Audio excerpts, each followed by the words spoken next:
three of us are from Chicago originally. We've all split up into different areas. We gave you R. Kelly, Bill Cosby, Kanye West, and Michael Jordan. So we only brag about one of those dudes anymore. But I want to brag about these two guys today. And these guys are just, they're dope. We met, I've been in New York City for 15 years. They're in LA now. And I think he's in China half the year. But we met, I actually went back to Chicago. I'm in the venture space now, and I wanted to see the scene there. And it culminated in the last week, the last meeting of the last week. I ended up at this thing called Technory. Our dear friend Scott Katoon runs it. And there were everyone stood up. That's when I realized there's something happening in Chicago. But that was pretty much it, that event, I think, of everything. And the three people that stood up to me were Scott Katoon running the event. I met up with him. Cameo, you may have heard of. We've discussed this a lot. And Thomas came out on stage. And it was a dope presentation. He was energetic.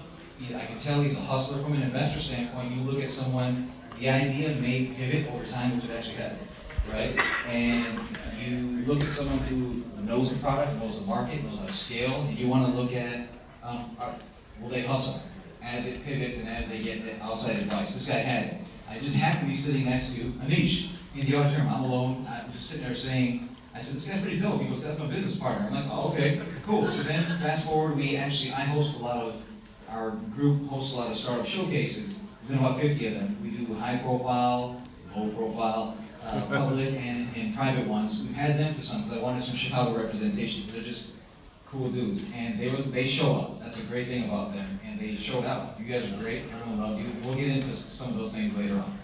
I'm going to hand off to you two. Tell us a little bit about yourselves, and we'll jump into some fun questions. And it's going to be fun. You're going to learn a lot. These guys are dope. Fun fact, I love free food. That was how, actually, I'll let you share how we met, because that's probably better. All right, so to vibe off of that, Thomas loves free food, and I had free food to offer. So I met Thomas at an event, the only event I actually ever went to in Chicago. Thomas went to a lot of events.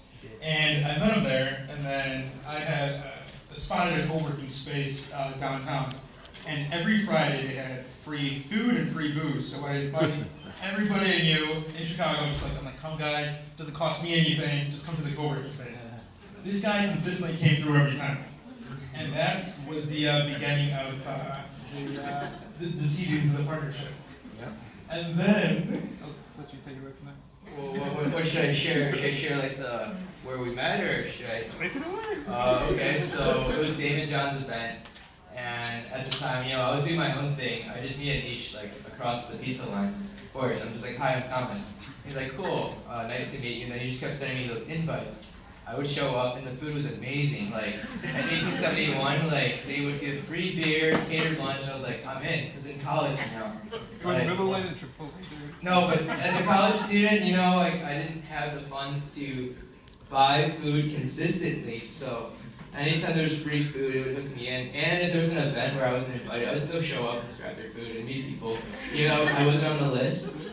But then our partnership started when, I just kept coming, I kept meeting people. And then I was like, Anish is doing something really cool, because he did really well previously. He got his portfolio acquired by a major company for a good, amount. And at the time, it was like, I made $0. So it was like cool to see Anish succeed. And I was like, whoa, like someday I would love to, have my own business and just run it. And then I learned I was good at meeting people. So he made apps. He made over 500. That's, a big number. I would send people to him. And the funny fact was, like, I don't even know what I'm selling, right? So I just like, hey, Anish, meet Kathy, who was our first client. Kathy is this lady in Chicago who's a nurse. She wanted this nurse app, and like when I sent her to Anish, they bonded, and she ended up becoming our first paying client over a nurse app. And the funny part, she kind of became our like Chicago mom, because she would always like look out for us. Like she would send us Christmas gifts. She would send us like all these cards. And like a typical client, she's paying us at the end of the day, but like she would call us every week, text us. Like it was different. But you could share more on Kathy. Yeah, no, it was great. Hey, here's your secret. Yeah, she was so great. She would even introduce us to her nieces and nieces. Oh, are you guys single? No, the really cool thing is we met awesome people along the way. Kathy was one of her first clients. So Thomas had an excellent ability to meet people. I was good with business, and from that the partnership happened. So we met Kathy, we met some more people, and Thomas would just keep introducing me to people. Like, this person's cool, do something with them. I was like, okay. But then the real part happened when we both somehow ended up in New York. We ended up in New York, and there was this guy there. And he kept telling me he had an MBA. I'm like, why do I stop? I don't care if you have an MBA. And then later I realized I misheard. He was the head of digital at the NBA. And we were in New York, and the headquarters were in New York. So somehow we got a meeting with him the next day. That night, I think that was the night. I'm like, let's do it. Yeah. He's like, we thought we were gonna be billionaires the next day. So we're like, business partners. I was like, all right, sure, whatever. So we go to that meeting the next day, and actually one of my friends, I used to co-op at NASA, and he was in town. We were actually staying at his friend's place. So I was like, let's make our company look bigger. Let's bring him with us. So it's me, Thomas, and my friend, and we have never pitched together to a company. And we're pitching to the head of digital at the NBA. And the funny thing was, that was the worst meeting we've ever had. We went from selling them 10K packages? 10K packages to emoji apps to conversions for NBA League Pass. Yeah, that we've never done before. We've never done before. But after, we still remained, so nothing happened. We didn't become millionaires that day. But after we did that, we kept in touch with the two guys that we met. And they're actually super good friends of ours now. I actually just met with the guy that we were pitching to, Harish, in China, because he now works for TikTok, and we do a lot of work with TikTok. But it was funny because we kept in touch with them, and we asked them, why did we not get this deal? They're like, 2, you guys are all over the place, and 3, you guys were pitching something that we pay $1 million for $50K. And that was 10 times our cost. And we're like, to be honest, I didn't even know what it was like to even get 10K at the time. We thought we'd be getting the most we were getting was 5K at the time. Yes. And then, so that was when the partnership started, off the failed NBA meeting. And so that's how we, Give us, so there's a lot of things we need to cover, right? Yeah. Give us your top 5 brands that you've worked with. I'm just jumping around. Sure. So top 5 brands. TikTok, Viacom, Disney, Tencent. Yes. Yes. As in, not guess, guess the jeans brand, yeah. Yeah. Okay. All right. Cool. So you're doing I was talking to Andrea about this outside as well. So can we get into the TikTok thing yet or no? Whatever you want. So TikTok, it's an interesting story, right? So I just downloaded it because I had to get on Team Review All, and it's addictive. It's addictive, right? You waste a lot of time on that thing. But it's great. But I see the value in it. I know what they've done. Everything that they fixed all the things that was wrong with Vine, and they have tremendous amount of backing. And then it's $1.5 billion. I'm curious. We'll get into that later, because I know they have headquarters here out on the West Coast, but the numbers kind of seem sketch to me as far as when if a 13-year-old girl releases a video and then 10 seconds later she has 1.5 million likes, and that's kind of sketch to me. Might make it happen, but but we'll get into that in a little bit. But the outward play with them it's interesting because brands need to get down with that. And you're actually helping with that, right? And give us that story. So right now people are accustomed to watching 10 to 15 second videos. It's longer than that. They're not that.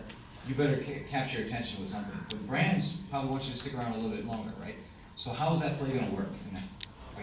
Tell us your experience in that space. Yeah, sure. So the interesting thing with TikTok is it's twofold, right? So what they're doing, what they're not doing, that's unfamiliar to us in terms of what they're doing internally, right? But we work with them very closely, and we know they are pushing super, super, super duper heavily in the United States.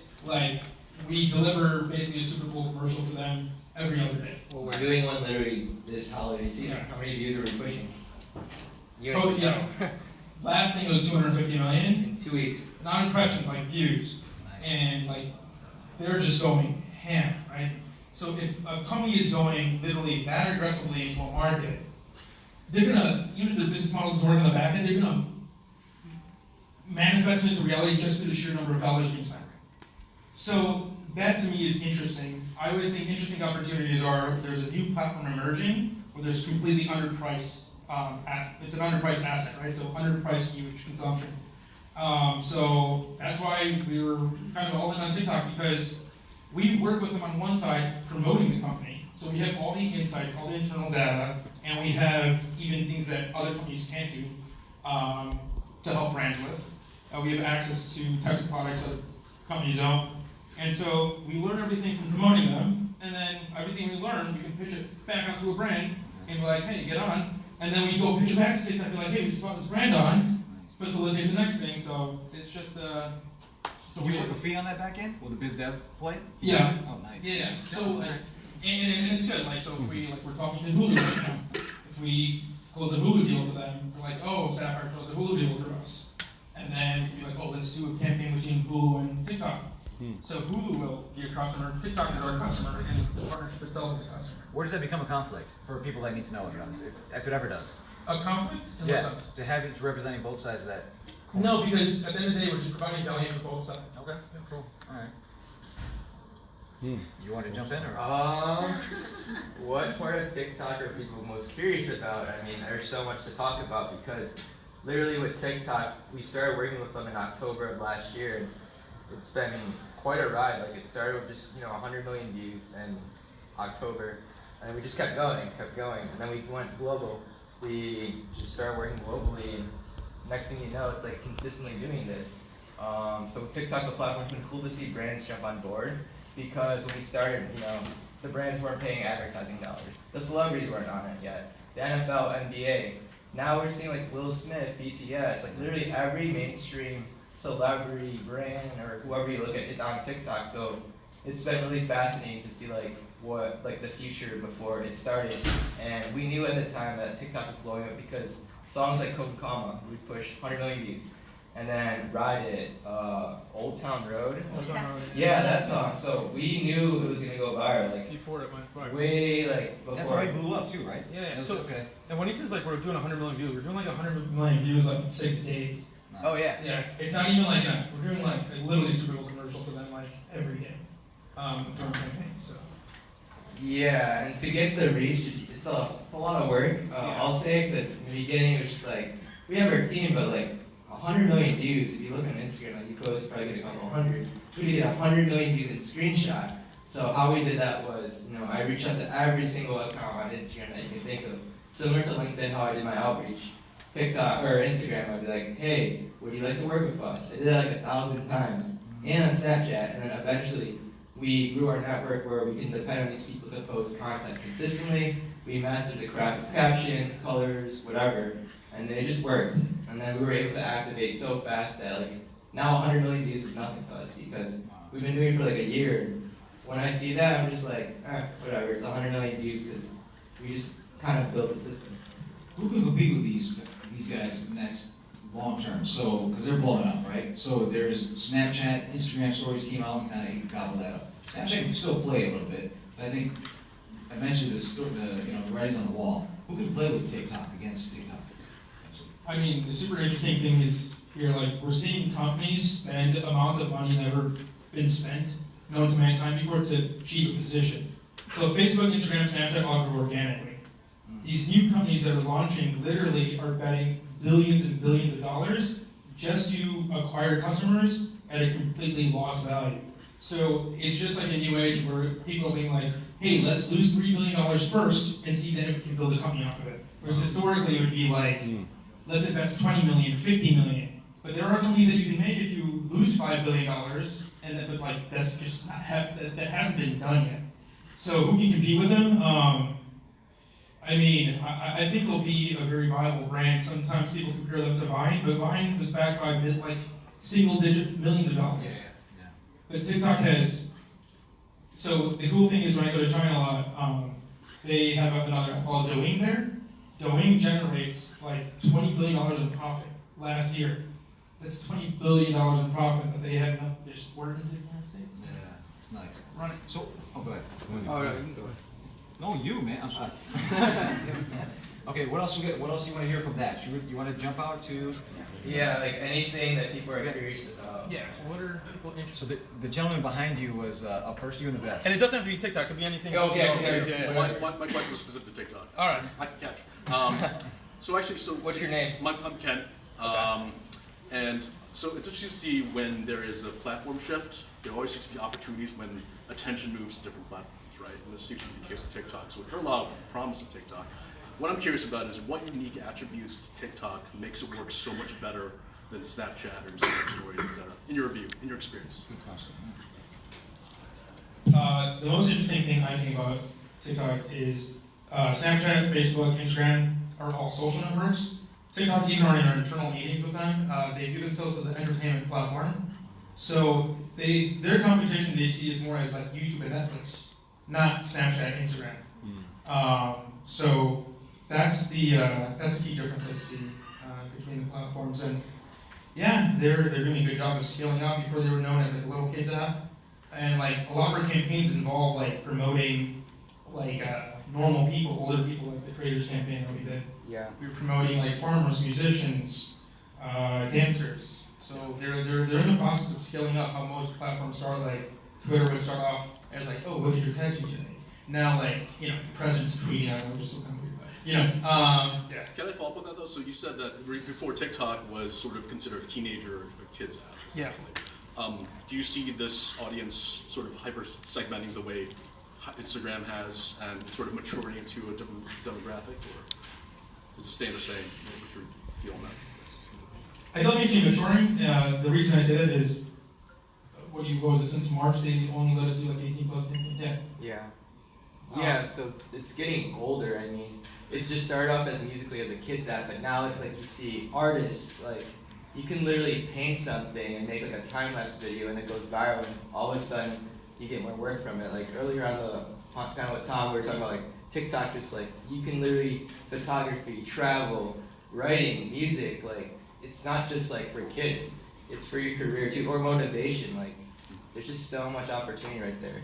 And to be honest, if you guys did anything besides any kids stuff, like it's great opportunity. Like I remember one of our internal meetings, there's like 3 lawyers on TikTok, and TikTok internally loves those 3 lawyers because it's just different content, right? So if you do anything that's not lip syncing and dancing, get on TikTok. You could be a dentist, you can even be a flight attendant, you can even be like a doctor, like, or the most boringest job in the world, and find a way to like go on TikTok, show what you do. And it works. It works. It's like crazy. Yeah, get them views. Yeah. What are you guys doing for Disney back home? Disney. There's a show called American Idol. Oh yeah. That was a show, so we push views on social media for them. So we help them trend in today's like society. So it's like they want awareness for their brand. That's why they work with us to help them spread the message, because for them it's like they just care about views and engagement. If you show that you get positive engagement, it helps their brand long term, because then you'll think about it when you go on TV. You're like, oh, it's that brand. So then they tune into it. And like Viacom, Pluto TV, you heard of that app? We started like a year ago before they were acquired by Viacom. And what we do is just traffic their app. How do we get users to download the product and engage?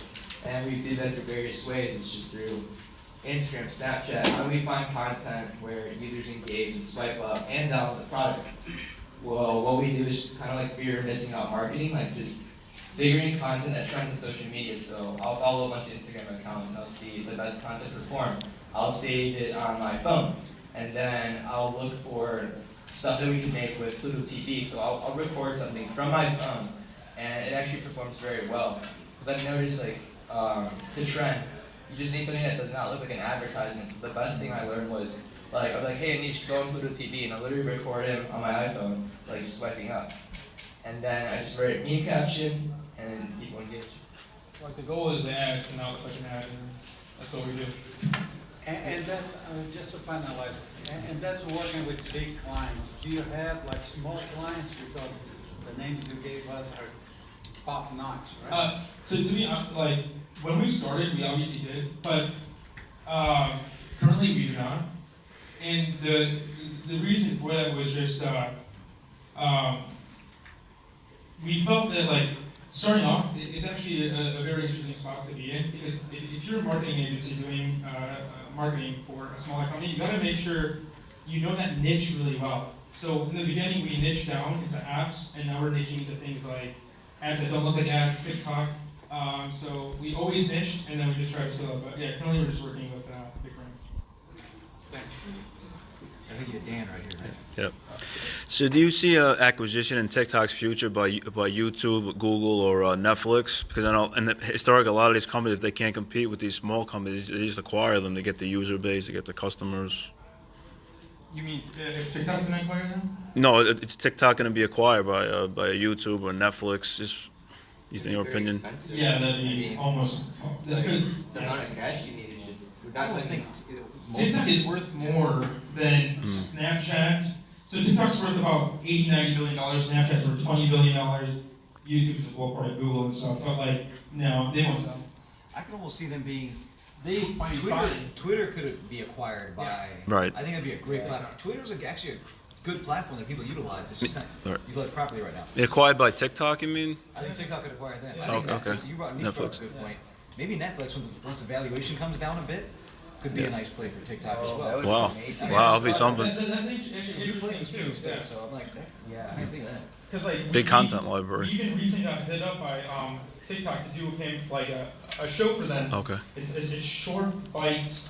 Like you know how you consume like easy games on your phone nowadays. Before games used to be like really complex, depending on Xbox. So now like we're seeing the same thing with content. It's called like bite-sized content. So we're working on something with TikTok where it's basically a show. Each episode is a minute long. And then, yeah, it's all on TikTok. So it's like if you're waiting in line, you get a quick hit, and then, yeah, that's it. Great hat. What's your name? Naomi. Nice to meet you.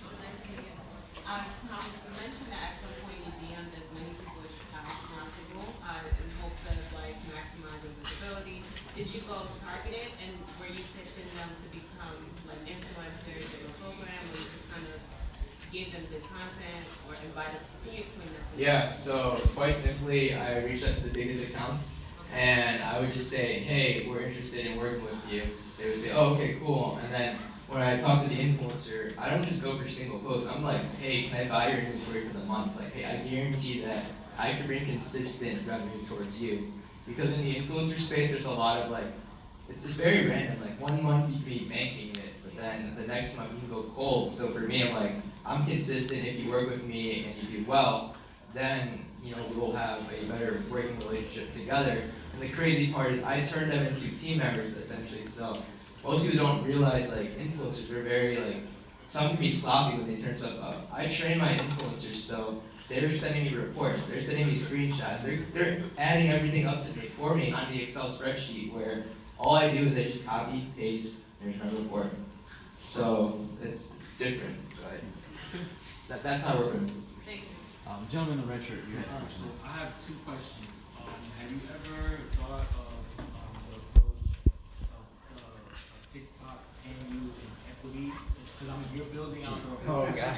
I mean, I just kind of threw that idea about, but you kind of build up the whole platform for them. 100 million views is kind of a lot. It might be little to you, but I mean, to other marketers and like advertisers, it's kind of a lot. So have you ever thought about it?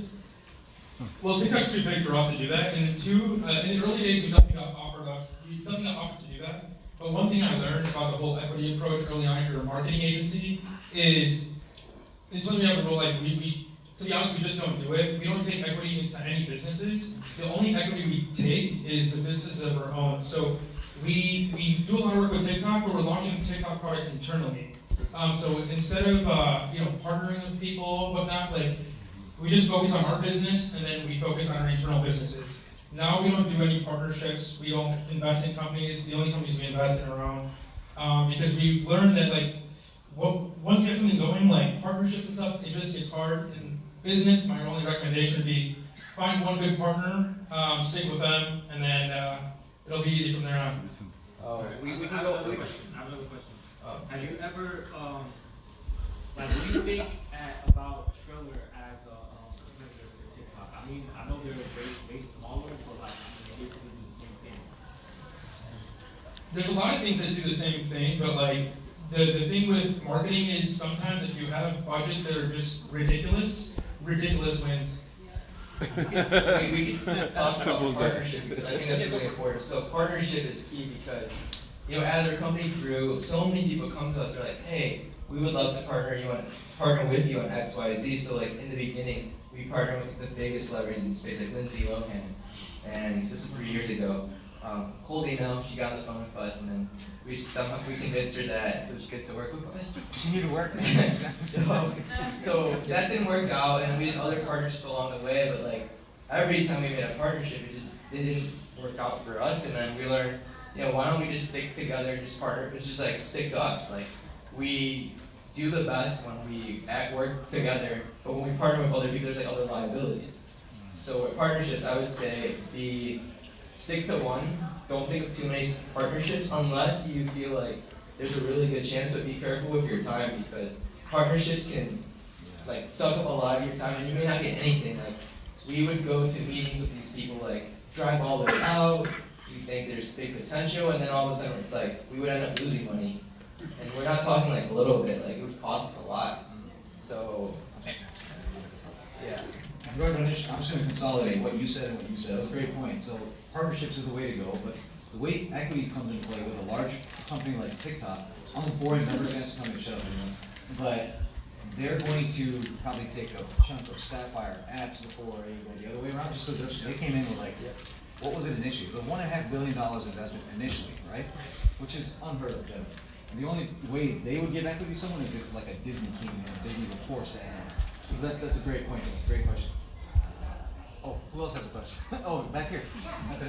For businesses that are considering going on to TikTok, I know that when you're on Instagram, when you're on Facebook, there's great ways to monetize, but I think a lot of businesses, myself included, I've talked to that before, think, well, the audience is so young, like how am I going to monetize? So what kinds of businesses are having success monetizing on there? Is it only if they have businesses that sell well to like teens and young ones? So, have you heard of a guy named Gary Vaynerchuk? Yeah. Okay, so Gary is on TikTok and he's promoting his brand, and the way he's able to get everyone's attention is like he's literally the first one to the platform, and it helps his brand because one, like everybody refers to him as the #1 entrepreneur on TikTok, so his brand value is so much more than anyone else that like, you know, when he speaks, sell out. That helps his crowd. Right, but he's a marketing guy, so he has to do that. But like I coach women entrepreneurs. Okay. Product companies, services companies, like why in the world would they go on TikTok? I'm really honestly asking. Yeah. Like can they sell like units of their product on TikTok to anyone? Okay, so I think I have a 2 or 3 part answer to this question. One, TikTok, we know from internally, since we work with them, they're scaling up. So if you get in now and you build a fan base now while it's easy, they are investing heavily into getting to 21 to 35-year-old range, right? So if you get in now, easy to get views. Not easy, but a lot of organic in there. So that's one. And then 2, does it convert? That's what we're figuring out internally. So what we're doing internally is we're launching a lot of products, we're launching a lot of things that we own inside of TikTok. Merch is one of them. We're launching a merch brand inside of TikTok. And we're trying to see if it converts. At the end of the day, I don't think the question is if, but it's how. Because we're going to figure it out, but it's going to be how long it takes to figure it out. So TikTok converts, and then the third part is, what I look at is Douyin. So Douyin is basically the clone of TikTok in China. Douyin generates $20 billion in profit a year. It's the #1 app in China to sell merchandise. So what they do is they start rolling out features in TikTok, just like Douyin, but Douyin is a much more mature app, but it's TikTok essentially. And then we know from our internal talks that they're going to start introducing merchandise links in there.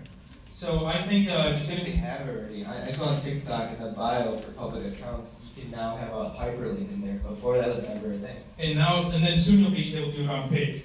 So I think it's good to get in early. It doesn't really cost anything. It's actually kind of fun just to do it to see if you get views. And then if you turn it into a passion now, it might be like a good investment. Where like 4 months later, you know, you got views and it's converting. So yeah. So advertising coming on and doing their own campaigns would be one great avenue for them to make money, right? That's one thing. All these people doing the dance, like that, and then there's like clap, whatever the hell that's, right? So that, there's no advertising on that. And they're getting a ton of views, right? So how can they play into that? Would they ever do a partnership with someone that's has a large enough following? How large, what would that number have to be? Because the metrics keep changing, right? 6 months down the road, it's going to look very different. Yeah, absolutely. Doing partnerships even with influencers. Yes.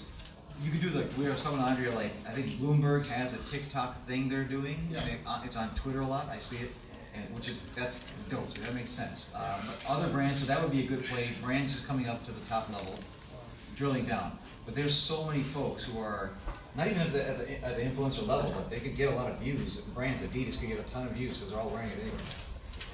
Yeah. So that's something we did. We actually did a partnership with Revolve, the clothing brand, and then we brought them to TikTok. We sent a team there. We just shot TikTok. was there, Yeah, and Thomas went there. I went He to enjoyed it with all the models there. That's pretty good. That's pretty good. Yeah, there's a lot of funny stories with that one. I emailed the founder of the company. I didn't know him.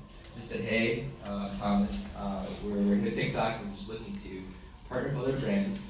And then he responded back. And it's like $1 billion company. And he's like, oh, sure, Thomas, just talk to our team. So then Anish talked to their team, and at the end, we were given a general admission ticket, not even the VIP stuff. And then anyways, we show up, I'm like, wait, this is not like the real festival. Like, this is just a general admission.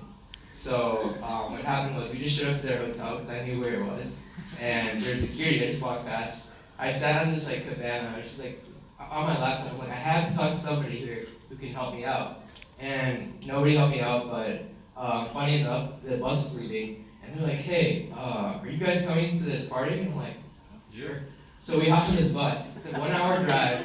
And I'm just like, I don't know where I'm going, but my name's Thomas. Nice to meet you. And I was on a bus with people with 10 million followers, like the biggest celebrities in the world. I was just chilling on a bus with them. And overall, when we went there, we shot content. And you know, all this funny stuff you see on TikTok? We were just doing it with other people recording. And they were just doing it by the Revolve branding. And we were able to bring like a good number of views for them. So that's my fun story of Revolve and how I wasn't supposed to be there, but I ended up being a bunch of celebrities who I then became friends with, and then they now are, you know, we're good. These stories usually end one of two ways, right? So you either become like a billionaire, or you become like a crackhead / Me Too movement, whatever you're trying to do, like a banner. They usually end like, those are like two outcomes, right?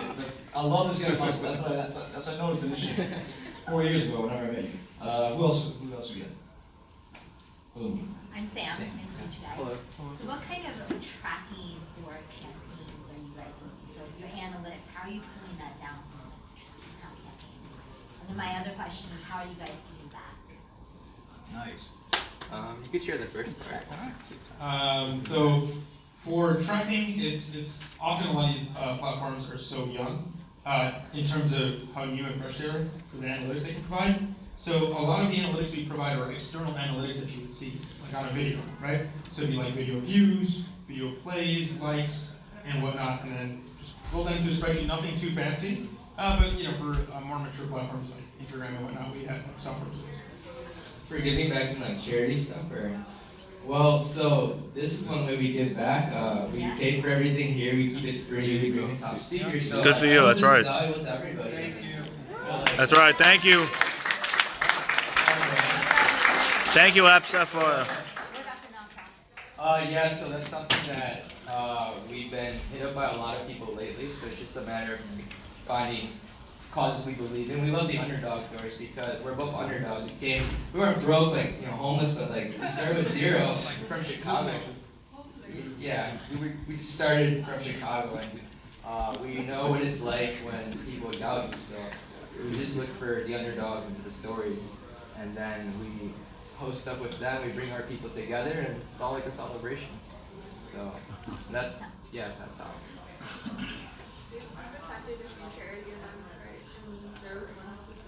Oh yeah, I attended her event right there. So Eza is my friend. Runs an awesome nonprofit for high school kids. Tomorrow's business leader. What they do is they're like they meet every Tuesday, and they teach kids on how to like learn about the future of business. And like when I went to the classroom, I was very like blown away because as a high school student, I didn't get to this part, but I wasn't smart, no scholarship, ABC, never had an internship. Like my life was always doubted. So when I saw these people like showing up on Tuesday, I was like, whoa, like I want to be involved with this kind of work because for me, like it just means a lot to see like growth. Like even though everyone here, just to see them like make progress with their lives, it's like cool to see. So that's one I've been helping out. What's the name of the charity? Tomorrow's business leader. So if you guys want to get involved, talk to Edlin right there in the purple. Okay. And there's an event we're doing on Wednesday as well. I think sometimes find the perfect co-founder is so hard. How do you find each other? How do we? We work well together. We never fight, so that's a good thing. We live together. We're just like we travel so much together that like we just never like fight or anything. I don't know, like he does his own thing, I do my own thing. We never like cross paths in the middle or conflict. What else works for us? I think it's there's a few really important things here, right? It's almost like a relationship. In the beginning, like if there's red flags in the beginning, then like if you have red flags in the beginning when you're not making any money, nothing's happening, then that's definitely not going to work, right? The real problems come in when there's a lot of things happening when you don't have any money or when you have a lot of money, right? But if you can get through all those factors together, you know how you have a pretty good co-founder. 1, 2. Also, like having your own lanes is important. But to be honest, like even though we have our own lanes, we still like swim around in each other's lanes. But I think the most important thing is like if you have a conflict, in business, it's just a business decision, right? Like if I think you did something wrong and I think I'm right and you're wrong, that's just a business decision or business argument. You have to be able to leave the business arguments on one side and the personal relationship on another side. We'll get into a little like, but like, that happens in business. You're gonna get into it a little bit because if you don't get into it, that's a problem too. That means you guys are too soft, and then that's not a good relationship either. Your partner should have a little tension in between because that means you're disagreeing about stuff. It's like sibling, like right now it's like he's like my older brother basically is how I view Anish. Like 'cause he's been through it a lot. So it's like anytime I need advice, I just go to Anish, and it's like whatever Anish says, it's always the right decision. So I just believe in that, and I want to add that Anish was successful before he met me, right? But when it came to money, it's like even though I never made money from my experience, I would never accept like his money, like or anything. Like anywhere we went, I would pay it on my own until the business made money. Like I didn't want to just go to dinner and be like, oh, Anish, you got this. Like, remember I never took, like, anytime we all come for Starbucks, I would be like, no, I got my own stuff. Because I truly believe that, like, it's not the right way. Like, for me, I had to earn it. And once we earned it together, it was, like, really cool to see. So now it's like, we're not at that stage, but it's like, we built it together. It wasn't because I was handed anything. And so the same thing goes back, though, right? Like, you might say, like, I have experience or whatever, but, like, it's also, he brings a refreshing thought of advice and knowledge to the table where, he'll push me to do things that I conventionally don't want to do. I'm always in the interest where, like, I want to protect us and make sure we're good for, a lifelong of awesome business together. But, a good little push never hurt anybody. So it goes both ways. So you need a business partner that pushes you, but at the end of the day, you just know it's just business. Like, we always say this, if we lose all the money in the world, if we lose everything, we'll just go back to our parents' house. That's where we started. We'll do it all over again. Yeah. I mean, like, that's the thing. Like, it's if you start living to your status immediately, that's when problems happen. It's business goes like this. But you always have to remember, your business is like you're renting it. How long can you sustain it? Sustaining a successful business is very tough. Making quick money is easy. That's a great question. Piggybacks, real quickly. Sapphire Apps, the name, how did that evolve? That's him. So when I was little, I like the word Sapphire. And then it was in Lion King. And then when I was starting my first business, the domain name was available. How many businesses were named? And then when I started the business with Thomas, we just ran with that same domain. No, because I couldn't find anything. Oh yeah, I gave him a deadline, like 7 days if you find a better name. And he didn't find a better name, so we ran with it. So, but that's good advice too. Like names, logos, all that stuff doesn't really matter. It's just execution. You gamify the name. You had a question right there, right? Yeah, so let's say I have a small social media company, right? What's your best advice to scale to work with bigger companies, with large companies, when you don't have the connections? Oh, when you don't have the connections? Yeah, what how do do you do? I scale? Okay, so you're at this event, talk to every single person. So what are you trying to scale right now? Right now I work with small companies doing their Instagram and Facebook advertisement. Okay, so now everybody knows you do Instagram advertising. So if you're looking for Instagram advertisement, what was your name again? Bilson. Bilson. Talk to Bilson. That's one way. So now people will come up to you after the event, and you start there, and you meet with people generally, and you try to help each other out. And I'm going to wrap this up because we're out of time. So if you want to get a hold of Anish, It's Anish D on Instagram. well, I copied Anish, so mine is Thomas because I don't own my name, so I just kind of follow Anish in that route. And that's So our Instagram names are really easy to remember. It's Anish D, it's Thomas Kumar. Yeah, that's all. Yeah, mine's just me. They don't get mine. And this guy's awesome too. No, you're awesome. So he's the one who invited us to New York. You let us speak in front of 500 people in front of media executives. Like, that was a huge deal. I just thought you guys are dope, and I wanted you to, I knew it would be a win-win for that audience and you all. And Yeah. I think things came out of that, right? The first one. Oh, yeah, we had media. One last thing. So like, okay, so then we had United Masters, that was gonna be part of our thing, and I wanted these guys as part of it. United Masters couldn't make it eventually, and we got these guys in, but they had their name of the app is called Booty Me, right? Oh, It's a yeah. very conservative We have a lot of internal problems. Yeah. So then I like, so then and they had these nice pictures from, Wow. you know, but He runs it. oh, who runs it? Janet runs it for Richard Richard. Janet. Yeah. Who put the name up? Hey, there, this man? is You got- Janet I got a lot of Markey. flack for you all. But we She just runs it. So I gave it to this group, it's somewhat conservative, and they said, well, we need, the name's okay, but we gotta change some of these pictures. So they were literally up to like midnight doing this thing, but it's great. And you guys ended up winning second place in this thing, so it was great. All right, thank you all. Thank you.